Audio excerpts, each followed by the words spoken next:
On the line right now is County Executive, Oneida County Executive, Anthony Picente. Good morning, sir.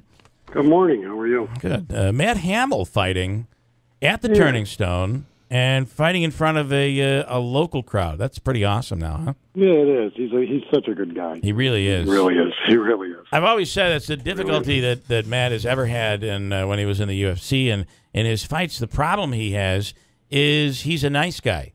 The people he fights are like animals. It's terrible. But, you know, he's such a great guy. Anyway, all right, so announcement. We're talking about the budget, no tax increase. One of the topics, of course, you know, we were just dealing with this with Herkimer County earlier this morning. It's distribution of sales tax and all of that. Where are we on the budget here?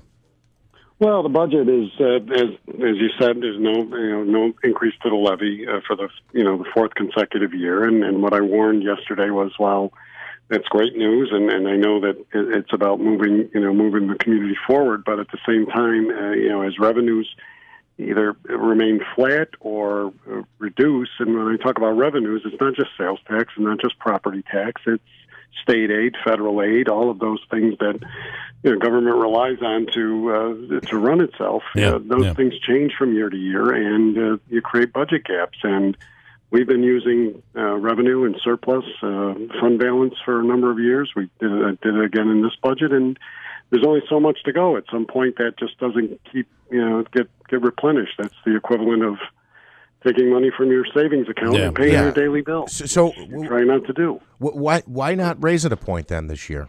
Oh God, raise the what? The property? Well, that's the other. The property tax. Okay, I thought you were going to say. You're not going to raise the sales tax. Yeah. No, please. That's not going to happen. Well, a point, though, Jeff, I mean, it or two, probably whatever it is. Time or two to do that. I just felt that, given, what this community is going through in terms of some change and growth, that if I could do it another year and move forward, that we would do it. And we had some things that we were able to put together to do that. But 1% and 2%, that's a nice number. If you could keep doing that over time, it gets compounded. But the tax cap has kind of squashed us on that over the last few years. And you only get from the if you raise it a point this year, we will pick up $660,000. That's what a point gets you on the the property tax. I only ask because you're saying, I mean, it's zero again this year, but we can't do that forever. So I'm just to avoid a 3 or a 5 in the future. I want to just pipe in on this a little bit, and that is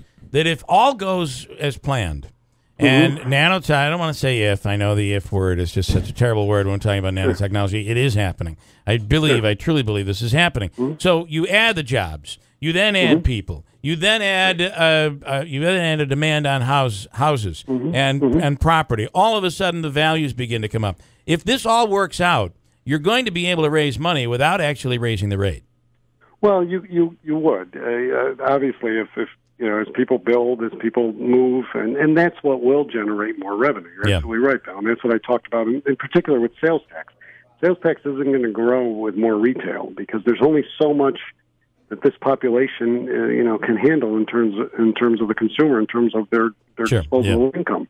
So how you raise sales taxes, you have more people here, but that's going to take time. It's going to take a few years, and as we do that, though, we still need to look at a formula that's more balanced. And this is something that was put in over 30 years ago. A lot of things were different back then. More than that, almost 35 years ago. The technology, the demands, the infrastructure, the things that were delayed and were avoided. That's one of the things I talked about. Inaction is costly.